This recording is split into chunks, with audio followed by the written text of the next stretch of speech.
Assalamu alaikum wa rahmatullahi ta'ala wa barakatuh, dear viewers. Welcome to another episode of Iftar and Chill, where we talk about everything Ramadan. My name is Zuhra Mola, and joining me today is Hadija. Assalamu alaikum, viewers. And for this episode, it's so important, so close to our hearts, nutrition. For this, we have our special guest. She's called Zahra, an expert nutritionist who's going to help us break down on what should you have for suhoor, what should you have for iftar to have a healthy Ramadan. Karibu sana, Zahra. Thank you for having me. Yes, it's actually very good to have Zahra on set. She will be sharing a lot of insights in here to do on our side about nutrition, because sometimes we are very eager to reach that iftar time. Tunataka tu kuvunja saumu yetu. Tunangoja tuyadhana. I know, but once tukishavunja saumu yetu, we feel very lazy. We don't want to do anything because of the food we've already eaten. We feel so sluggish and lazy. And then it even stops us from doing our ibadah. Yes, yeah, exactly. And I think most of us are culprits of, yearning to have those samosas, the fries, and all this, of which it's not healthy. So why is having, nutrition important during fasting? So, when we look at, for example, the lifestyle diseases, year after year, we see an increase or a surge in those cases. And mostly what we see right now, or what is very evident, is that nutrition is the cornerstone of the prevention as well as the management of these diseases. And so it's also one of the top risk factors. But luckily, it's a risk factor that is very much within our control, right? There's a lot that, we cannot control, but at least with nutrition, with our level of physical activity, that is something we can intentionally change in order to significantly reduce our risk of developing any of these diseases. So when we look at, the scenario of fasting, fasting has so many benefits, right? When you're fasting, what you're doing is you're putting your body in a healing state. You're allowing your body to repair, to destroy maybe the cells that are worn out or damaged and to form new cells. And a lot of studies have shown that fasting is associated with so many benefits, improved immunity, improved gut health, brain health, heart health, basically, all aspects of your health. And so you do want to make sure that if you're fasting during Ramadan, you don't break your fast in such a way that you're basically undoing all of the benefits that have been happening throughout the day. Okay. And so that's why we are very keen to, we should be very careful with what we actually use to break our fast. Exactly. And it would be difficult to say avoid the samosas and the bhajias, because that's typically the season when households make those foods. Yeah, even this is the food that actually, bring us home. Exactly. You want to go to your shosho because, she's going to make nice mahamri. So it actually brings the fun aspect of Ramadan in this. And kumbe we're actually destroying our bodies. But Loki, we need to check on our health. Tusikule tu hizi viazi karai, alafu we end up being balloons at the end of the day, which is not very healthy. Not very healthy. Very good, So what are some of the common mistakes that maybe we make during iftar? So one is definitely overeating. Okay. So we have the assumption that because I've been fasting the whole day, I have to now, how do you put it? Like what I would have compensate for breakfast and lunch. Okay. I have to put that all into one meal in order to not feel hungry the next so day. we also have that thinking of, the more I eat, the more energy I'll have tomorrow. I won't think about food, the easier the fast will be. But that's actually quite counterintuitive. It's actually not true. Okay. So the more you eat, the more you stuff yourself, the more sluggish you'll be the next day, the more likely you'll have mood fluctuation. Yeah, so we think that the more we eat, the easier the fast will be the next day, but that's actually counterintuitive. So if you overeat or if you overindulge, what you find is that you'll be more sluggish, you'll have lower energy levels, you might experience some mood fluctuations, you'll feel hungry very quickly. That will of course affect your concentration on your work or whatever it is you've set out to do. So yeah, that's a very common mistake. Two is, the samosas and bhajias we're talking about. So we make the mistake of breaking our fast, or that being the first thing we have. Okay. Right? So another mistake we make is beginning or breaking our fast with the samosas and bhajias and kaimatis. So of course, because it's the season of Ramadan, in as much as it's a spiritual a month where we're supposed to, be closer to God and such, it also is very much a celebration of food and culture and family. Trying out different recipes. Yeah, trying out different recipes, exactly. And in most cases, these are foods that have too much salt, too much fat, too much sugar, right? So not exactly the same thing.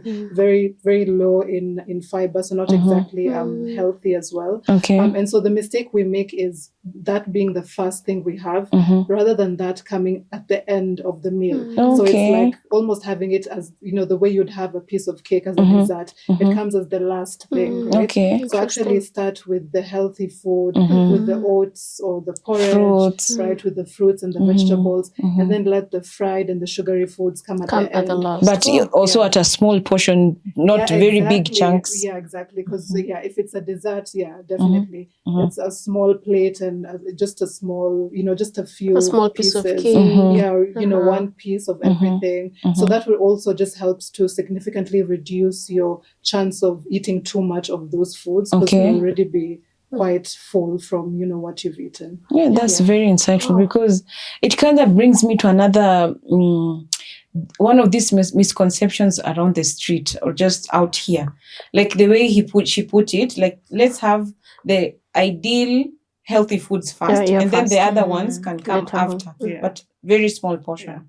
Then you see, there's this thing out here, like, kisha break your fast. You need to break your fast with something that is energizing, because throughout the day, you've not had the energy. So you need to replenish. But then some people come and say, you know what, we need to have these soft drinks, this sugary stuff, these juices, this processed, all that, because you need to, again, gain that energy back.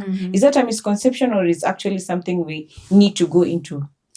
Well, people do have the assumption that in order to have that boost of energy, I need an energy drink or sodas or whatever, but it's actually not true. So if you look at the usual scenario at home, we'll start with the dates. Yes, dates are sugary fruits. They have a good amount of glucose. If you're looking for energy, you got it from there. And then after Salah, you can proceed to maybe having a bowl of porridge, whether it be kamani ujia wimbi, kamani oats, or if it's maybe like pumpkin soup or whatever. So really, you don't, these processed foods are really marketed, and you actually, if you look at the media and the advertising, that's really the message that they are selling out. That when you drink it, you instantly get the energy, but you get the same amount of energy, from having the fruits and the vegetables and the porridge and whatnot. And because you're focusing on those foods, it's not just coming with the energy; it's also coming with the vitamins and the minerals and the antioxidants. All the nutrients. The nutrients which are not present in the processed or the ultra processed foods. Oh, nice.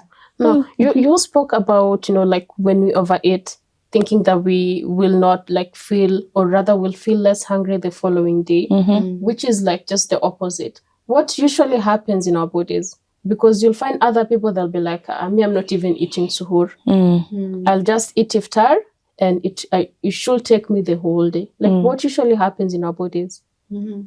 Of course, different people have they will respond differently. Our bodies are, innately different. And so, there's something we call individualized or personalized nutrition. So there are people who will do well with just iftar and will not have suhoor, and they'll be perfectly okay during the day. And then there are those of us who need to have something in the morning. Right? That's just, an individual and their preferences.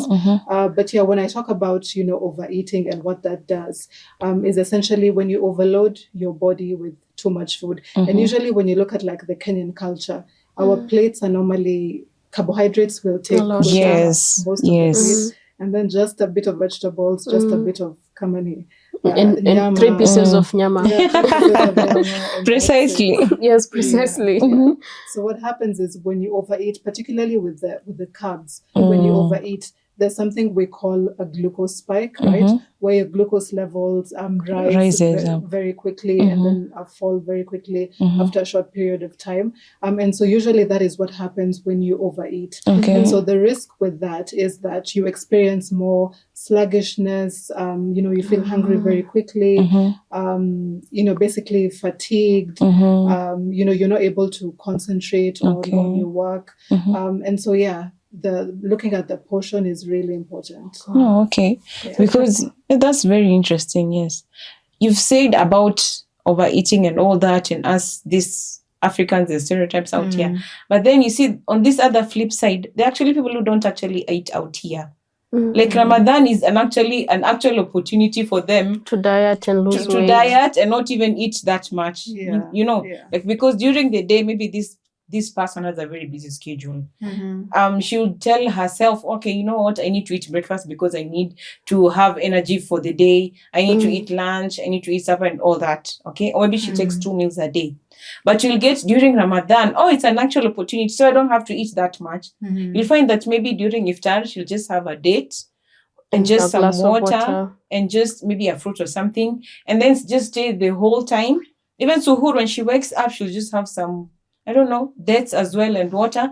And for that, it will take her the whole day. And you'll find this person during the day, in the middle of the day, very exhausted. They don't even have the energy to actually be productive and all that. Simply because they chose not to have this kind of meal. Yes. To really starve themselves. Yes. Yeah. So what do you think about that? Yeah, I think, and it's something that a lot of people who struggle to lose weight, okay, they also get to that point where they think that they really need to starve themselves, to restrict themselves in order to lose weight. Okay. And usually, like when you're starting on your weight loss journey, if you choose to go that route of starving yourself, yes, it will work, for a few days or weeks, and you might lose a bit of weight, but it gets to a point where your body weight will either stagnate or you actually notice that you're gaining weight or losing weight very slowly. And so that's definitely one of those misconceptions.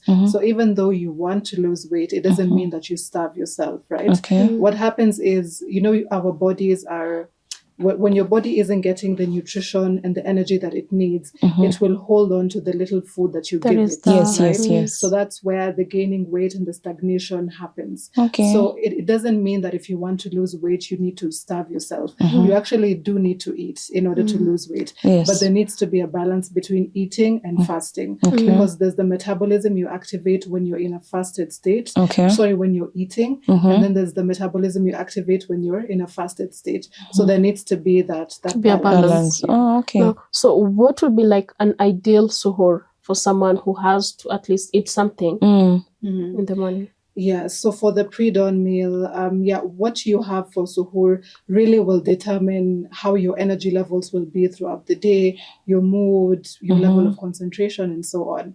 And so for suhoor, it's good to focus on slow digesting carbs, or what we call complex carbohydrates. So these are different from the white rice and the white bread and, the refined or the processed carbs that we typically have in our households. So when I talk of complex carbs, it's like sweet potatoes, oats, yams, cassava. Yams, cassava. Fruits, right? The fruits we have here are packed with fiber and vitamins and minerals. So those are slow digesting carbs, as well as protein. So protein is also something that as a population, we also tend to ignore, a good number of us. And protein is extremely important because it also helps to keep your energy levels steady, to keep you satiated, and so on. And so for protein, we have the animal sources like the eggs, dairy, milk, fish, chicken, fish. And then we have the the plant sources, which is the beans, and we have different varieties of beans, lentils, green grams, and so on. So making sure that you're having a slow digesting or a complex carb together with a protein. If you want to have like a vegetable, then you can have that in the morning. That's also fine. A fruit can also work. For those of us who are not able to have a full meal at 4 a.m., you can have we don't want to shock our stomachs. I know, early in the morning. Yeah, so a piece of fruit could work, or if you want to make yourself a fruit salad like this, this is perfectly okay. Or you can do maybe a slice of toast. If you can get whole grain bread, a slice of toast with maybe scrambled eggs, or maybe plain yogurt, preferably plain yogurt, not the flavored ones, because of the sugar. Can mala substitute that? Yeah, mala can substitute. Yeah, even fresh milk, if you prefer fresh milk, that's okay. Yeah.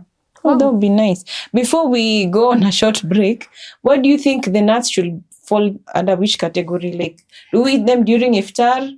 During suhoor? There's almonds, chia seeds, what do they call them again? The other walnuts and seeds, groundnuts, yes. Yeah, so those nuts and seeds are also part of proteins, and they also do contain the fiber, which is very important.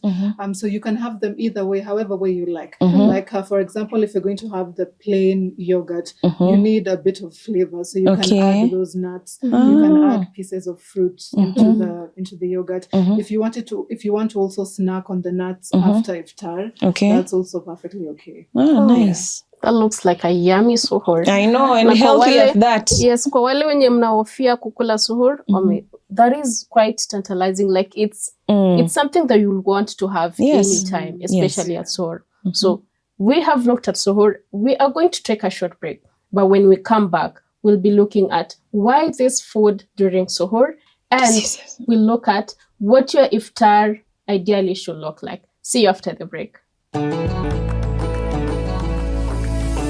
Assalamu alaikum wa rahmatullahi ta'ala wa barakat. Dear viewers, welcome to the second segment of Iftar and Chill, where we were talking about staying healthy during Ramadan. Now, Zahra, before we went on a break, we were looking at an ideal meal plan for suhoor, and we mentioned the complex carbohydrates. But we have some of us who need to drink coffee to stay active during the whole day. What do we do in such a situation? Yeah, so caffeine, which is in coffee, which is also in tea leaves, is of course very effective in terms of enabling us to actually, wake up and to give us that energy boost. And so, if you're the kind of person who cannot go without coffee and you need to start your day with coffee, then definitely take your coffee during suhoor. Some people even prefer to have coffee or tea, even during iftar. So really, whichever way you like it. But I think apart from using coffee or tea in terms of energizing you, exercise is also surprisingly another way. And actually, a lot of studies have shown that with exercise, the effects last much longer compared to caffeine. Because caffeine eventually it will wear off. So is this exercise like during maybe suhoor time or in the day? So because we are fasting, of course it can be high intensity kind of exercises. And ideally it should come after your suhoor. So maybe half an hour, 30 minutes, after you've had your suhoor, then you can do a short workout, 10, 15 minutes. It doesn't have to be intensive. You don't have to go to the gym if you don't have access to that, but just some form of intentional, physical activity, whether it be squats, if you have lifts or equipments in your house, you can do that for a few minutes. So with exercise, it does show that the effects in terms of like improving cognition and concentration and behavior and mood, the effects, last much longer compared to caffeine. And what is the ideal time to take this coffee exactly? Is it after that meal you've had for suhoor or before? Well, however way you like it. However way. Yeah, however way. If you're going to take it with your food, if you're going to take it before your food or after your food, really it's up to you. Okay. I love how she mentioned that exercise, it's longer. Like, it's much better than caffeine. So that usijikute, you need like that extra cup in the day and you can't drink and you can't have it. And you're all angry all over. Mekasirikia kila mtu because you can't have your coffee. But kama unge exercise asubuhi, maybe mood zako zingekuwa different. You've spoken of exercise in the morning. Maybe people can be a bit scared or skeptical about it because maybe after suhoor, maybe you've had the suhoor, umetulia kidogo, kaswali nini, and then you go in for the exercise. You see, the exercise in a kidogo, in a breakdown hiyo, chakula umekula nini. Mtu anasema, chakula nimekula, Chakula itaisha kwa tumbo. kwa exercise. So what happens then? So, like I said, we are definitely not talking about high intensity, just 1 hour those workout. simple we're exercises. talking about like the squatting, and, Just things that walking you do in your around. room or in your living room for about 10-15 minutes. Yeah, that is adequate. And then of course consistency, because you don't just do something once and yes. see the results immediately. So consistency is also very important. So you don't say, unajua nini Ramadan? Hey, after suhoor, 30 minutes. Na mimi. Mimi na exercise. And then you come at work all tired. Zuhur is not even talking to anyone because you've not had your coffee. Don't even mention it. Now, Zahra, unajua kukunywa maji asubuhi, it's very, very difficult. Yes. Na inakuanga baridi, but now we need to stay hydrated during the whole day when you're fasting. How can we stay hydrated?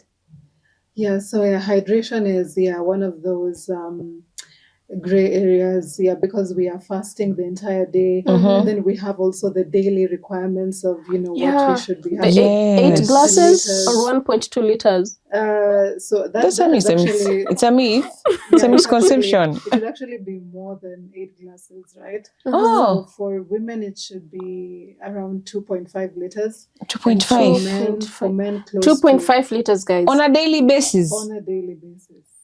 Oh, okay. And for men it's even higher, right? So tell us about the for the men. How many liters?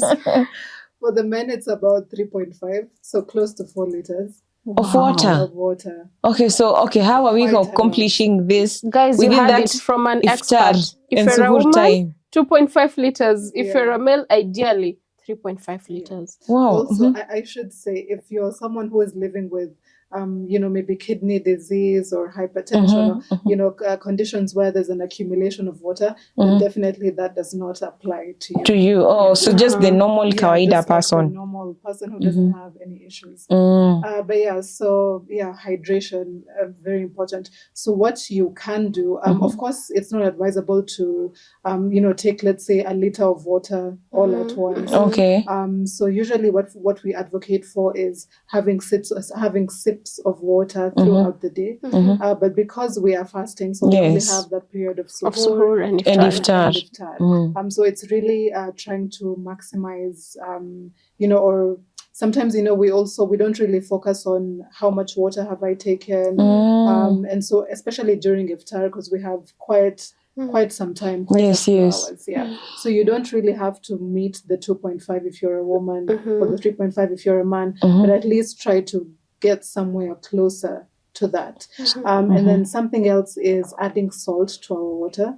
Right. Okay. So you actually do need to add a pinch of salt to a liter of water. So every liter of water, add a pinch of salt. So the reason why I'm saying that is because salt actually enables your body to absorb the water, right? Because normally what happens is we'll drink water, and then we'll assume that maybe because our urine is clear, we'll say that, that means I'm We're hydrated. excreting it. Okay. But in real sense, if you're just drinking water like that, most of the water in a pita too, your intestine isn't really able to absorb it, okay. So adding a pinch of salt to a liter of water, and you really won't be able to taste it because it's just a pinch of salt. So you're not supposed to taste the salt in it? You're not supposed to. Okay. Then it would also affect, you wouldn't want to drink the water. Yes. No, Zahra, if I don't want to drink water, can I substitute it with watermelon?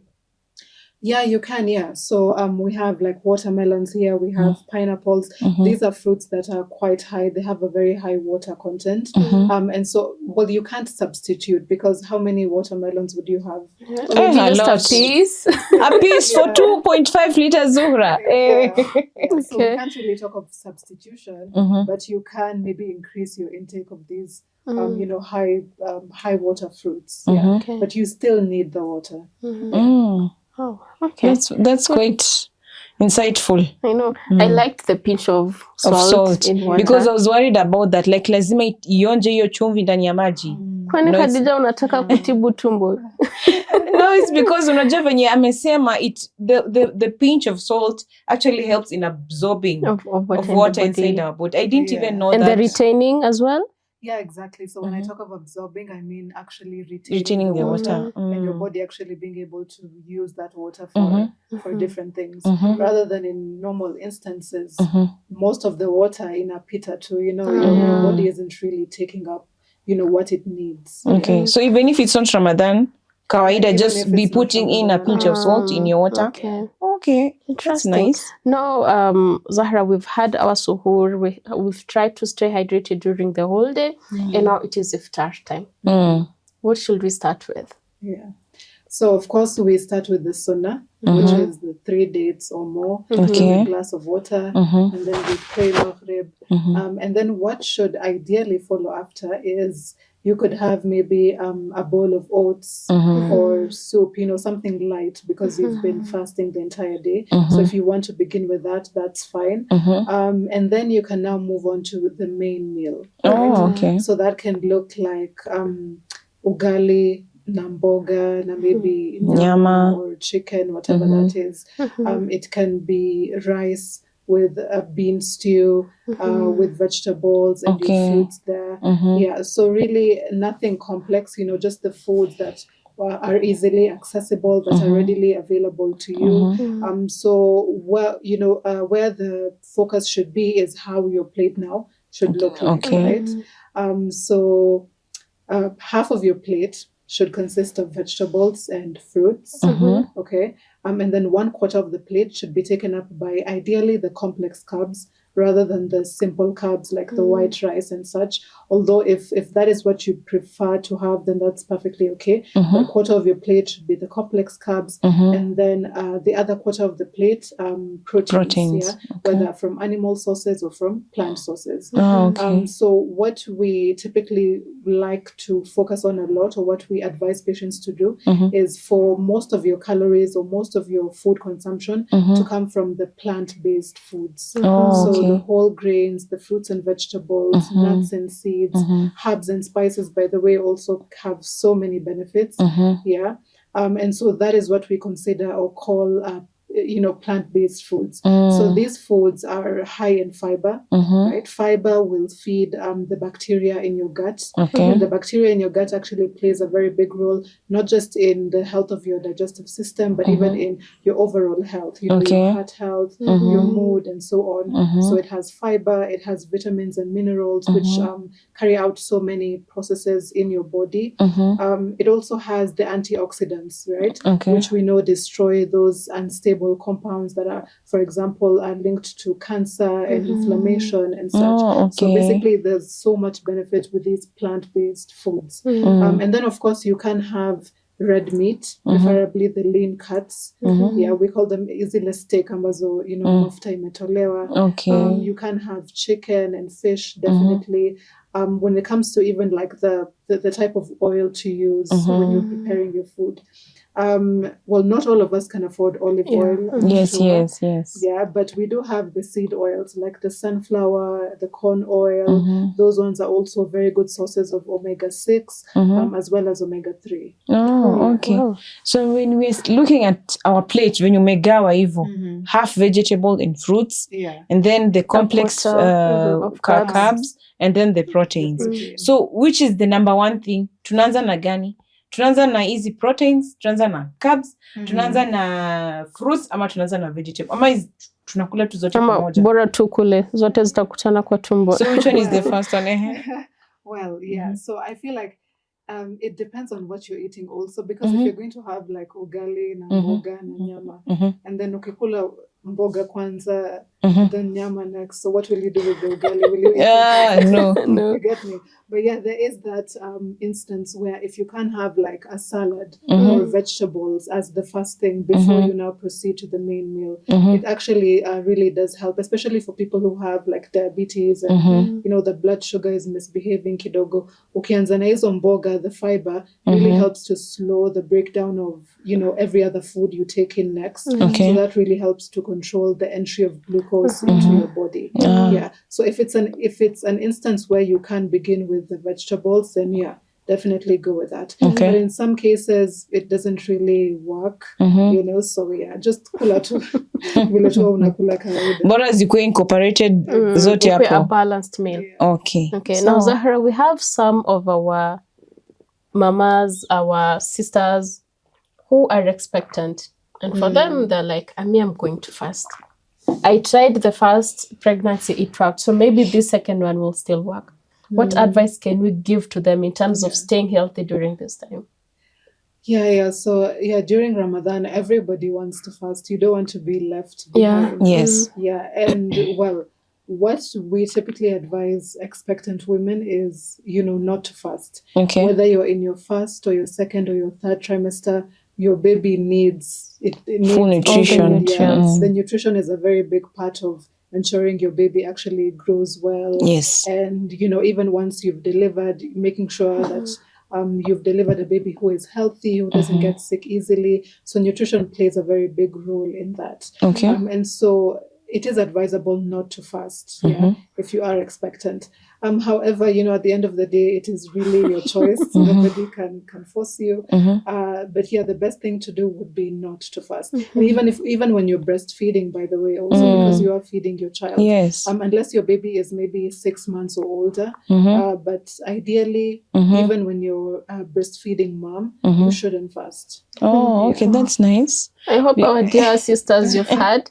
Well, but listen to your body maybe. Yes. And please visit a doctor as well. Maybe they can also assist you in this. Now, Zahra, we've discussed about all this. Give us an ideal maybe type of foods we can eat during suhoor all the way to iftar, because trust me, sometimes it is very difficult for us to decide what do we eat. Yeah. I think this is a headache everyone has. I know. Nitakula nini suhoor, nitakula nini iftar.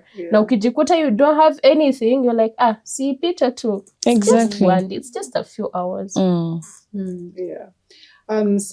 if we begin with suhoor, like I said, you can have, for example, if it's plain flavored yogurt with maybe nuts and fruits, you could have maybe a toast with maybe scrambled eggs and maybe avocado, or you can even, I'm sure, usually chakula huwa inabaki, whatever was made for iftar, usually bado iko. So again, you can still eat that even in the morning. So if you're able to have a full plate of food and you have no problem, having a full meal at that time, then you can definitely go with that.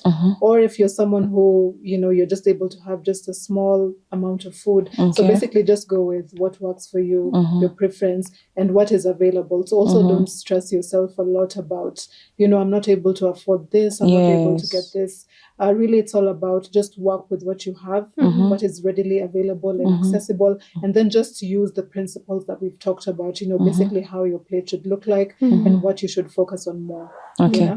For iftar, like we said, we begin with our dates and water, and then you can move into kamani uji, kamani oats, soup, and then ideally, after a few minutes, then have your main meal. Kama ni ugali na mboga na nyama, kama ni chapati with beans and vegetables.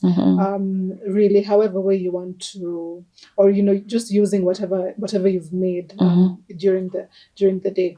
And then, like we said, let the snacks and the sugary and the desserts let it be come after the main course. Okay, wow. That's nice. Insightful. Yes.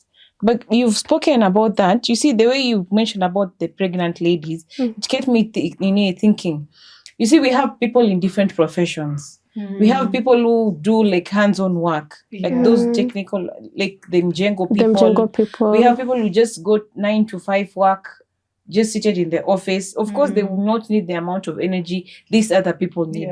So what is the ideal meal plan? What should they eat more? Like, is it carbs more, proteins more? Like, what are they supposed to do about their meals? And keep in mind they're fasting throughout the day. Because their work is quite intensive. Yes. Yeah, definitely. Kama watu wa mjengo, people who their work is very labor intensive. Okay. So we can go back to the plate I talked about, right? So half plate fruits and vegetables, quarter plate carbs, quarter of the plate proteins.